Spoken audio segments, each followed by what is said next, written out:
আসসালামু আলাইকুম রহমাতুল্লাহি ওয়া বারাকাতুহু। জালেমের জুলুম চিরস্থায়ী হয় না। যারা আমার নবীর প্রতি জুলুম করে অত্যাচার করে মক্কা ছেড়ে মদিনায় হিজরত করে চলে যেতে বাধ্য করেছিলেন, মাত্র কয়েকদিনের ব্যবধানের মধ্যেই আমার নবী সাল্লাল্লাহু আলাইহি ওয়াসাল্লাম তিনি এই মক্কা শহরকে বিজয় করেছিলেন, মক্কাকে তিনি জয় করে নিয়েছিলেন। সেই দিন কাফেরদের কেমন অবস্থা হয়েছিল? আমার নবী কি তাদের ক্ষমা করেছিলেন নাকি তাদের থেকে প্রতিশোধ নিয়েছিলেন? আর যখন ইসলাম বিজয় হবে ওই সময় আমাদের করণীয় কি, এ সম্পর্কে আল্লাহ কোরআন মাজিদের মধ্যে কি বলেছেন, এ সকল বিষয়ে আজকের এই ভিডিওর মধ্যে আলোচনা করব। তো আমি সকলের কাছে অনুরোধ করব আপনারা ধৈর্য ধরে এই ভিডিওটি শেষ পর্যন্ত দেখতে থাকেন। তো চলেন ভিডিওটি আমরা শুরু করি। আমার আল্লাহ পাক রব্বুল আলামিন তিনি কোরআন মাজিদের মধ্যে জানালেন, অকুল জাআল হক অজাহাকাল বাতিল ইন্নাল বাতিলা কানা জাহুক। সত্য আসবে আর মিথ্যা বিলুপ্ত হয়ে যাবে, কারণ মিথ্যা চিরদিনের জন্য মিথ্যা।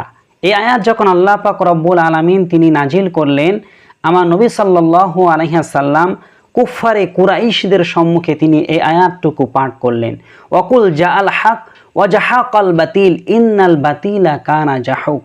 সত্য আসবে আর মিথ্যা বিলুপ্ত হয়ে যাবে, কারণ মিথ্যা চিরদিনের জন্য মিথ্যা। তখন কুফফারে কুরাইশরা আমার নবীকে নিয়ে বিভিন্ন উপহাস করতে লাগলো যে মুহাম্মদ বলে কি, আসলে মুহাম্মাদের মাথায় কি কোনো কিছু আছে? মুহাম্মাদের ধর্মে মাত্র হাতে গোনা কয়েকজন ব্যক্তি, আর যেখানে আমাদের ধর্মের অনুসারী ব্যক্তি বহু সংখ্যক, সেখানে তিনি বলছেন তার ধর্ম নাকি সত্য, আর এই ধর্ম নাকি আল্লাহর এই জামিনের উপরে প্রতিষ্ঠিত হবে, আর আমাদের ধর্ম নাকি বিলুপ্ত হয়ে যাবে। তারা খুবই উপহাস করতে লাগলো। আমার নবী সাল্লাল্লাহু আলাইহি ওয়াসাল্লামকে তারা দিন ইসলাম প্রচারের পূর্বে যখন আমার নবী দিন ইসলামের দাওয়াত দিত না, তখন তারা খুব বিশ্বাস করতেন, আমার নবীকে খুব মানতেন। এমনকি তাদের বিশ্বাসটা এমন ছিল যে তারাই আমার নবীর উপাধি দিয়েছিলেন আল আমিন, সত্যবাদী। এই উপাধি কিন্তু মক্কার কুফফারে কুরাইশরা, কাফেররাই আমার নবীকে দিয়েছিল।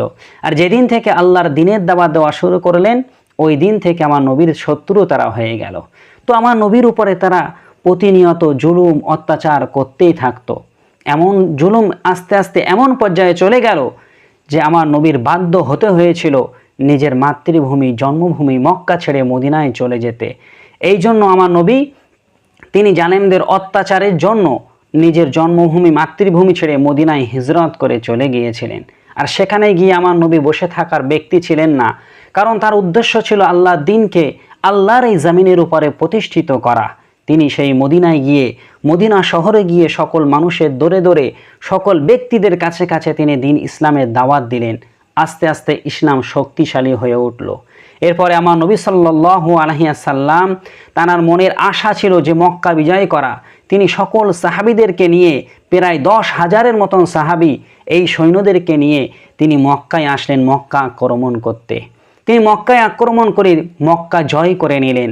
আর যখন আমার নবী মক্কার দিকে মক্কা জয় করার জন্য যাচ্ছেন, এ সংবাদ যখন কাফেররা শুনল, তারা সবাই মক্কা ছেড়ে চলে যেতে লাগলো। তারা মনে করলো যে মুহাম্মাদের উপরে আমরা কত না নির্যাতন করেছি, কত কষ্ট দিয়েছি, নিজের মাতৃভূমিতে আমরা থাকতে দেইনি। সেই মুহাম্মদ আজকে মক্কা বিজয় করতে আসছে, উনি যদি মক্কা বিজয় করে ফেলে তাহলে আমাদের হয়তো আর ক্ষমা করবে না, কারণ আমরা যে সকল অপরাধগুলো করেছি এটা ক্ষমার অযোগ্য। কিন্তু আমার নবী সাল্লাল্লাহু আলাইহি ওয়াসাল্লাম তার সাহাবীদেরকে বললেন, ও আমার সাহাবীরা, তোমরা মক্কার কুফফারে কুরাইশদেরকে, কাফেরদেরকে হত্যা করবে না, বরং তাদেরকে আল্লাহর রাস্তায় মাফ করে দিও। সুবহানাল্লাহ। কত মায়ার নবী, কত বেদনার নবী আমার ছিলেন। তিনি সাহাবীদেরকে নির্দেশ দিলেন, তোমরা তাদের থেকে প্রতিশোধ নেবে না, বরং তাদেরকে ক্ষমা করে দেবে, আল্লাহর রাস্তায় তাদেরকে ক্ষমা করে দেবে।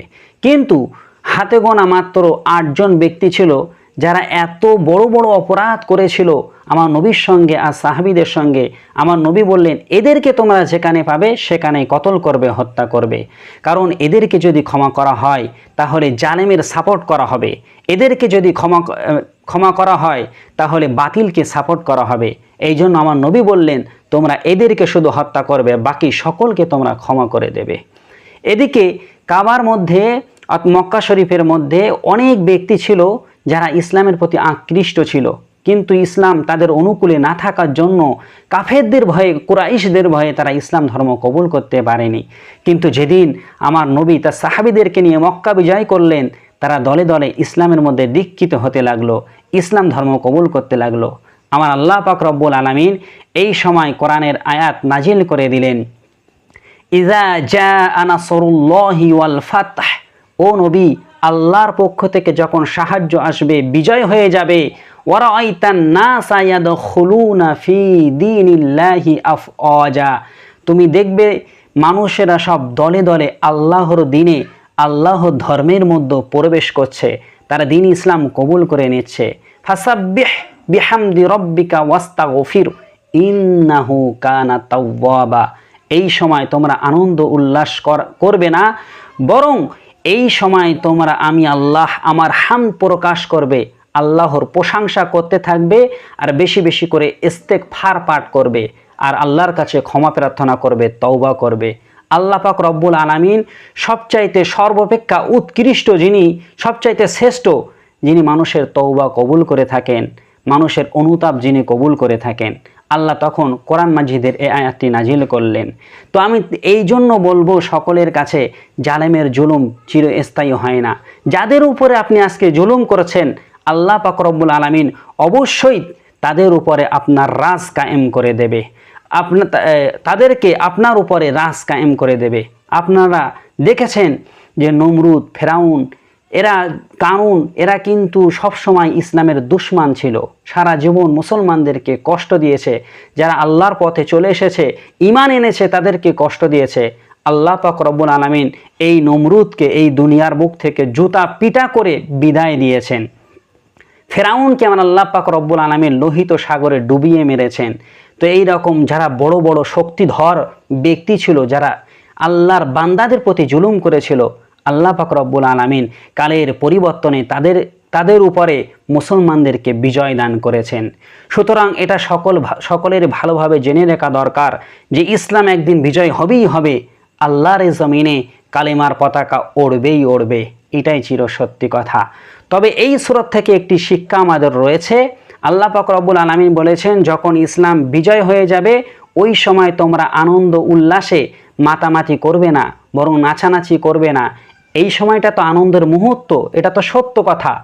তবে এই সময়টা তোমরা বেশি বেশি করে আমি আল্লাহ আমার প্রশংসা করবে, আর ইস্তেগফার পাঠ করবে, আমি আল্লাহ আমার কাছে তওবা করবে, আমি আল্লাহ সকলের তওবাকে কবুল করে নেব। সুবহানাল্লাহ। এই সূরার মধ্যেই বিশ্ব নবী সাল্লাল্লাহু আলাইহি ওয়াসাল্লামের ওফাতের কথা লুকিয়ে ছিল। হয়তো এই সূরাটা মক্কা বিজয় সম্পর্কে নাজিল হয়েছে, কিন্তু এর মধ্যেই আমার নবীর ওফাতের কথা লুকানো ছিল। হযরতে আব্দুল্লাহ ইবনে আব্বাস, যিনি মুফাসসিরদের মধ্যে শিরোমণি, সবচাইতে শ্রেষ্ঠ মুফাসসির, তিনি বলেছেন এই সূরার মধ্যেই নবী পাকের ওফাতের কথা লুকানো রয়েছে। কেননা আমাদের প্রত্যেকের একটি লক্ষ্য থাকে, আমাদের লক্ষ্য স্থানে পৌঁছানো।